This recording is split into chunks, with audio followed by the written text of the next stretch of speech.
न पूछो जमाने से कि क्या हमारी कहानी है, हमारी पहचान तो यही है कि हम हिंदुस्तानी हैं।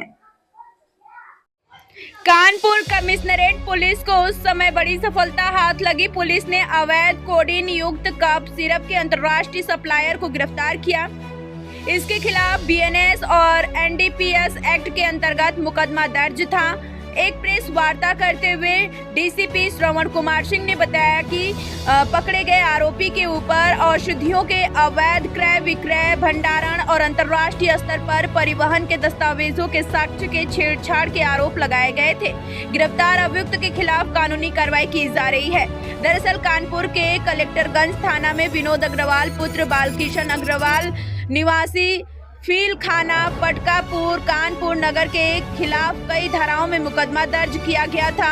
विनोद अग्रवाल मैसरर्स अग्रवाल ब्रदर्स के मालिक हैं, जिसके खिलाफ औषधियों के अवैध क्रय विक्रय, भंडारण और अंतर्राष्ट्रीय स्तर पर परिवहन का आरोप मुकदमा दर्ज कराया गया था। इसके लिए अतिरिक्त साक्ष्यों के साथ छेड़छाड़ एवं सरकारी कार्य में बाधा पहुंचाने का भी मामला पाया गया। वहीं डीसीपी श्रवण कुमार सिंह के नेतृत्व में साइबर क्राइम ब्रांच और कलेक्टरगंज पुलिस को विनोद अग्रवाल को गिरफ्तार करने में सफलता मिली है और डीसीपी ने बताया कि गिरफ्तार विनोद अग्रवाल के ऊपर 50,000 रुपए का इनाम घोषित किया गया था। जैसा कि आपने देखा है कि नवंबर महीने में मुकदमा लिखा गया था और ये कोडीन कफ सिरप को लेकर के न केवल यहाँ बल्कि प्रदेश के विभिन्न जिलों में मुकदमा लिखा गया और ये काफ़ी हाईलाइट भी रहा है और इसकी डीजीपी सर के लेवल पे मॉनिटरिंग हो रही है। एसआईटी बनी हुई है, लखनऊ में हमारे यहाँ एसआईटी बनी हुई है। पुलिस कमिश्नर श्री रघुवीर साहब के केस में ये पूरा का पूरा मुकदमे की मॉनिटरिंग हो रही है और क्राइम ब्रांच को ये पूरा केस जो 8 मुकदमे यहाँ पे लिखे गए हैं वो दिया गया। हमारी ये डीसीपी साइबर अंजलि और इनकी पूरी टीम लगी रही, हमारी क्राइम ब्रांच की टीम लगी रही, स्वाट और फाइनेंस की लगी रही और इस पर 50,000 का रिवार्ड हम लोगों ने डिक्लेयर कर रखा था। फाइनली हम लोगों को जो इनपुट मिला मैनुअल प्लस सर्विलांस के माध्यम से इसकी लोकेशन हम लोगों को मिली नारनौल जो महेंद्रगढ़ हरियाणा में पड़ता है। हमारी टीम रवाना हुई, 2-3 दिन वहाँ पे लगातार रही। फिर फाइनली कल हम लोगों ने इनको अरेस्ट किया है, इसको अभियुक्त को, और वहाँ पे इसको ट्रांजिट रिमांड लिया है। ट्रांजिट रिमांड लेकर के यहाँ पे आए, डिटेल हम लोग पूछताछ कर रहे हैं। और जो इसमें रेड हुई थी, जो मैडम जो रोशन जैकब मैम आई थी और जब वो रेड की थी तो करीब 1 लाख की कोडीन कफ सिरप की यहाँ पे इनकी जो मेडिकल स्टोर है उस पर जब्त है इनका। टोटल अभी तक हम लोगों ने जो मिलान किया है लगभग 20 लाख कोडीन की जो कफ सिरप है वो सेल की मिली है, जिसमें 11 लाख के आसपास का हम लोगों के पास डिटेल आया है। अभी भी 8,50,000 बोतल जो कोडीन कफ सिरप है उसका मिलान होना शेष है और वो हम लोग अब उसको मिलान के लिए टीमें अपनी लगाए हुए हैं। 8 फर्मों से इन्होंने कोडीन कफ सिरप पिछले 2 साल में खरीदा है, तो हमने सभी फर्मों को दिया हुआ है और वो हम मिलान कर रहे हैं इनवर्ड और आउटवर्ड दोनों, कहाँ से इन्होंने ख़रीदा है और फिर फाइनली उस माल को जहाँ पे भेजना था वो सप्लाई किया है या किसी और चैनल के माध्यम से कहीं और जगह पे दिखाया, क्योंकि 1-2 जगह पे इनके माल पकड़े गए हैं मिर्ज़ापुर में। तो ये हम लोग पूरा का पूरा सिंडिकेट को ट्रेस कर रहे हैं। इनके फाइनेंशियल जो मैटर है अकाउंट का प्लस प्रॉपर्टी का वो भी हम लोगों ने किया है, उस पर भी आगे हम लोग की प्लानिंग है। 107 जो हमारी बीएनएस की धारा है जिसमें प्रॉपर्टी को अटैच करने का, कुर करने का पावर है, वो हम लोग उसको कर रहे हैं। प्रदेश स्तर पर जो जांच चल रही है, क्या ये उसी गिरोह का हिस्सा है, उसी का एक सक्रिय सदस्य है? बेशक पूरा का पूरा जो कोडीन कफ सिरप, जैसा कि आप जानते हो कि ये बेसिकली रिस्ट्रिक्टेड है, एक नॉर्मल मेडिसिन नहीं है और इसका जो सेल का है वो एक अलग ही पैटर्न है उसका।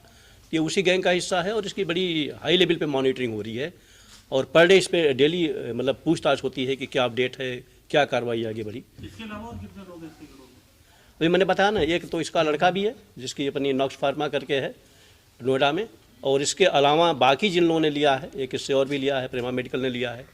तो अभी इन्होंने 47 जगह पे तो इन्होंने दिया है कि हमने सप्लाई किया है, लेकिन जो हमारे पास डाटा है वो लगभग 300 से ज़्यादा फर्मों को इन्होंने दिया है। अब हम उसमें वेरीफाई करेंगे और उसमें फ़िल्टर करेंगे क्या उसमें कोडसीन भी है या कोई अन्य मेडिसिन भी है।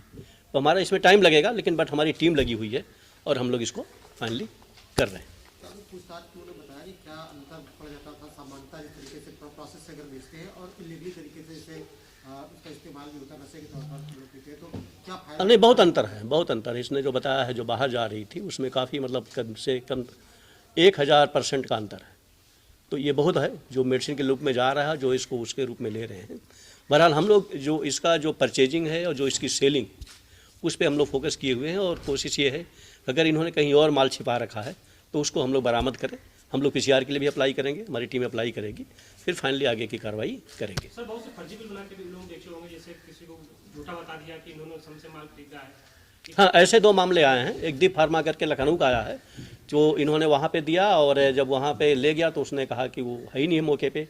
फिर उसके जो गुप्ता ट्रांसपोर्ट था उससे हम लोगों की बात हुई, हमारी टीम ने बात की तो उन्होंने कहा नहीं, जब मैं वहाँ पे ले गया माल नहीं मिला। फिर मैंने इनको कॉल किया तो इन्होंने कहा कि मैं फलाना नंबर दे रहा हूँ, वहाँ से कोई आएगा ले जाएगा। तो इस तरीके से इन्होंने किया है, दिया तो कहीं और पे है लेकिन डिलीवर एक्चुअल कहीं और पे हुआ है। तो हम लोग ट्रांसपोर्ट के माध्यम से प्लस उस व्हीकल के माध्यम से, जिस व्हीकल से माल गया है उसके ड्राइवर को भी, उसको भी वेरीफाई कर रहे हैं। हम लोग का पता ये है 2 चीज़ों पे, जिस कंपनी को इन्होंने दिखाया एक्चुअली वो है या नहीं है, नंबर 1। अगर वो है तो सेकेंड स्टेप हम लोगों का है कि उसने लिया है या नहीं लिया है, और थर्ड लिया है तो जितना पेपर में दिखाया है उतना ही लिया है या उससे कम या ज़्यादा लिया है। और जिस कंपनी को इन्होंने माल दिया है और कंपनी एग्जिस्ट नहीं करती है तो चौथा क्वेश्चन हम लोगों का जो इन्वेस्टिगेशन का है, फिर वो माल गया कहाँ, तो वो ट्रांसपोर्ट बताएगा, इनवाइस बताएगी जो इनका है, उसके माध्यम से फिर आगे की चीज़ हम लोग टेस्ट करेंगे। इसमें बहुत सी जानकारी हम लोगों के पास है, उस पर हम लोग काम कर रहे हैं। मार्केट में सप्लाई हो चुका है पूरा माल? अब इसमें हम लोग लगे हुए, इन्वेस्टिगेशन का पार्ट है कितना है, तो बाकी चीज़ें सीज हैं, बाकी चीज़ें जो जहाँ पे गया होगा वो वेरीफाई होंगे, वो बताएंगे।